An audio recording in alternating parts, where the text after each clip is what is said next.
மகாபெரிவா துடிகளே சரணம் நடக்கும் நடந்து மட்டுமே நடக்கும் நம்மளுடைய மைண்ட் ஸ்பே நேயர்கள் அனைவருக்கும் வேண்டிய பணிவான வணக்கங்கள், கோடான கோடி நன்றிகள். இன்றைக்கி என்ன பார்க்க போகிறோம் அப்படின்னா, இப்போ நம்ம ஒரு முயற்சி எடுக்கிறோம், சரிங்களா? தோல்வி அடைஞ்சிட்டோம். செகண்ட் டைமும் ட்ரை பண்ணுறோம், அதே இதை தோல்வி அடைஞ்சிட்டோம். தேர்ட் டைமும் ட்ரை பண்ணுறோம், தோல்வி அடைஞ்சிட்டோம். அப்போ ஆட்டோமேட்டிக்காக நம்ம மனசு என்ன பண்ணும்? என்னால் முடியாது, எனக்கு அதெல்லாம் வராது, ஒரு விரக்தியாக பேச ஆரம்பிச்சிருவாங்க. ஒரு நெகட்டிவ் தாட்ஸு ஃபுல்லாக மைண்டில் செட் ஆகிடும். நம்ம அதையும் குறை சொல்ல முடியாது இல்லையா? ஸோ இதுதான் நமக்கு ரிசல்ட்டாக இருக்கும். அடுத்து நம்ம எதை எடுத்து வைக்கணும்னாலும் ஒரு இனம் புரியாத பயம் வந்து நம்மளை படுத்தும். உனக்கு வராது, உனக்கு தெரியாது, உனக்கு புரியாது, நீ செய்ய மாட்ட. அதே மாதிரி தாட்ஸ் என்ன பண்ணும் அப்படின்னா நமக்கு வந்துக்கிட்டே இருக்கும். இதுக்கு காரணம் யாருன்னு நினைக்கிறீங்க? நம்ம மட்டும்தான். இந்த இதை நம்ம அப்படியே விட்டுட்டு இருந்தோம் அப்படின்னா எல்லா விஷயத்துலையுமே நமக்கு நெகட்டிவாக மட்டும்தான் தோணும். நம்மளால் எதுவுமே முடியாது அப்படிங்கிற மைண்ட் செட்டுக்கு நம்ம வந்துடுவோம், சரிங்களா? இது ஏன் இப்படி நடக்குது? நமக்கு ஒரு டைம் வந்துருச்சு அப்படின்னா அது வந்து எது ஆக்சிடெண்ட்டாக நடந்துருச்சு, நம்ம அதில் மீண்டு வந்துடுவோம் அப்படின்னு நம்ம மைண்டை நம்ம மாற்றலை.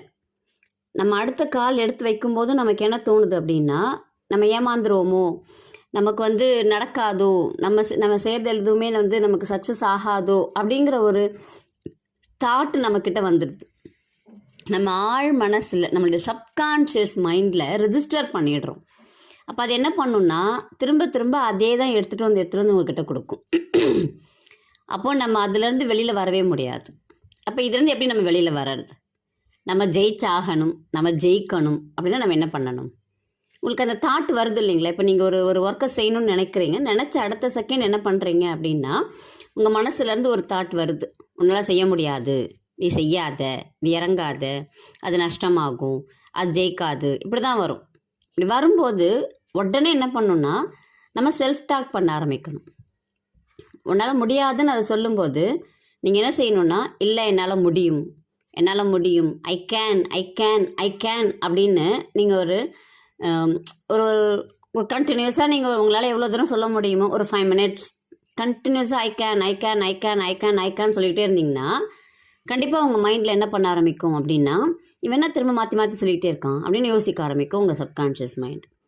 அப்போது அதை யோசிக்க விட்டுட்டோம்னாலே அடுத்த செகண்ட் நம்மளுடைய கான்செப்ட் உள்ளே போயிடும். அப்போ பழசு என்ன பண்ண ஆரம்பிக்கும் அப்படின்னா வெளியில் போக ஆரம்பிக்கும். உங்களுடைய பாசிட்டிவ் தாட்ஸ் என்ன பண்ணும் அப்படின்னா உள்ளே போக ஆரம்பிக்கும். நெகட்டிவ் வெளியில் போகும், பாசிட்டிவ் உங்கள் சப்கான்ஷியஸ் மைண்டுக்குள்ளார போக ஆரம்பிக்கும். அப்போ அது கொஞ்சம் லிசன் பண்ண ஆரம்பிக்கும் உங்களுடைய மைண்டை. உங்களுக்கு இன்னும் செல்ஃப் டாக் பற்றி நிறைய தெரியும்னா செல்ஃப் டாக் பற்றி ஒரு வீடியோ போட்டிருக்கேன், அதை நீங்கள் பார்த்தீங்கன்னாலும் உங்களுக்கு செல்ஃப் டாக் பற்றின ஒரு கிளியர் ஒரு ஐடியா உங்களுக்கு கிடைக்கும். இது எப்போ செய்யணும் அப்படின்னு பார்த்தீங்கன்னா, மோஸ்ட்லி சட்டுன்னு ரொம்ப டிஸ்டர்பன்ஸ் இல்லாத டைமில் நம்ம செய்யணும். இந்த ஏர்லி மார்னிங் காலையில் நீங்கள் எந்திரிக்கிறீங்க இல்லைங்களா, தூக்க கலக்கத்தோடு எந்திரிப்பீங்க தெரியுமா? அப்போது நீங்கள் சொல்ல வேண்டிய வார்த்தை I can I can I can I can I can do it அப்படிங்கிற மாதிரியே தான் நம்ம சொல்லணும். இதுக்கு நீங்கள் அப்துல் கலாம் ஐயாவுடைய செல்ஃப் அஃபர்மேஷன் கேட்டிங்கனாலே கரெக்டாக இருக்கும். நீங்கள் சொல்ல சொல்ல உங்கள் மைண்டுக்குள்ளார அந்த வேர்டு என்ன பண்ணும் அப்படின்னா ரெஜிஸ்டர் ஆக ஆரம்பிக்கும். ரெஜிஸ்டர் ஆகிடுச்சு அப்படின்னா எந்த டாஸ்க்காக இருந்தாலும் என்னால் முடியாதுன்னு சொல்லவே வராது, என்னால் முடியும் அப்படின்னு சொல்ல ஆரம்பிக்கும். மைண்டை மாற்றிட்டிங்கன்னா ஆட்டோமேட்டிக்காக நீங்கள் செயலில் இறங்க போகிறீங்க, ஒரு பாசிட்டிவ் மைண்டோடு இறங்க போகிறீங்க. அப்போ ரொம்ப ஈஸியாகிடும்.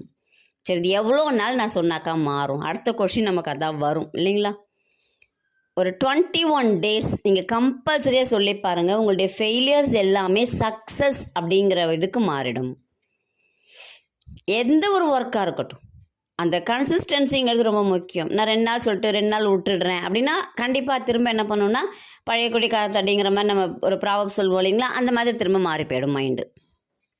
நம்ம மைண்டை அடி அடி அடி அடி நம்ம அடித்து நெகட்டிவை ஃபுல்லாக வெளில துரத்தி விட்றணும், பாசிட்டிவை கொண்டு வந்து உள்ளே ஏற்றணும். அப்போ தான் நம்மளால் அடுத்த மூவுக்கு போக முடியும். அப்போது நீங்கள் உங்கள் மைண்டில் செட் பண்ணுறீங்க, ஐ கேன், என்னால் முடியும், நான் செய்வேன், எனக்கு வரும், எனக்கு புரியும், நான் ஜெயிப்பேன் அப்படிங்கிற வார்த்தைகள் மட்டும்தான் உங்களுக்கு ஒரு மோட்டிவேஷனாக இருக்கும். அவுட் சைட்லேருந்து வர்ற மோட்டிவேஷன் 2 நாள் தாக்கு பிடிக்குங்க. ஆனால் செல்ஃப் மோட்டிவேஷன் மட்டும்தான் உங்களை லைஃப் லாங் மோட்டிவேட் பண்ணிகிட்ருக்கும். நீங்கள் அவுட் சைட் மோட்டிவேஷனை தான் எதிர்பார்க்குறீங்க, ஆனால் அது அந்தளவுக்கு சப்போர்ட் பண்ணாது. உங்களை நீங்கள் மோட்டிவேட் பண்ண ஆரம்பிச்சிங்க அப்படின்னா மட்டும்தான் வாழ்க்கையில் ஜெயிக்க முடியும். கண்டிப்பாக நீங்கள் இதை செஞ்சு பாருங்கள். ஒரே ஒரு கோல் எடுத்துக்குங்க, அதை பற்றி அசை போடுங்க, என்னென்ன செய்யணுங்கிறத யோசிக்க ஆரம்பிங்க. அது எப்பெல்லாம் முடியாதுன்னு உங்கள்கிட்ட சொல்லுதோ அப்போல்லாம் என்னால் முடியும் முடியும் முடியும்னு சொல்லுங்கள். உங்கள் மைண்டை பாசிட்டிவாக மாற்றிட்டு ஒர்க் ஆரம்பிங்க. கண்டிப்பாக நீங்கள் தான் ஜெயிப்பீங்க. இது உண்மை. முயற்சித்து பாருங்கள். உங்களுக்கு எதாவது டவுட் இருக்குது அப்படின்னு நீங்கள் கமெண்ட்டில் கேளுங்க, நான் உங்களுக்கு ஆன்சர் சொல்கிறேன். நன்றி, வணக்கம், நல்லதே நடக்கும்.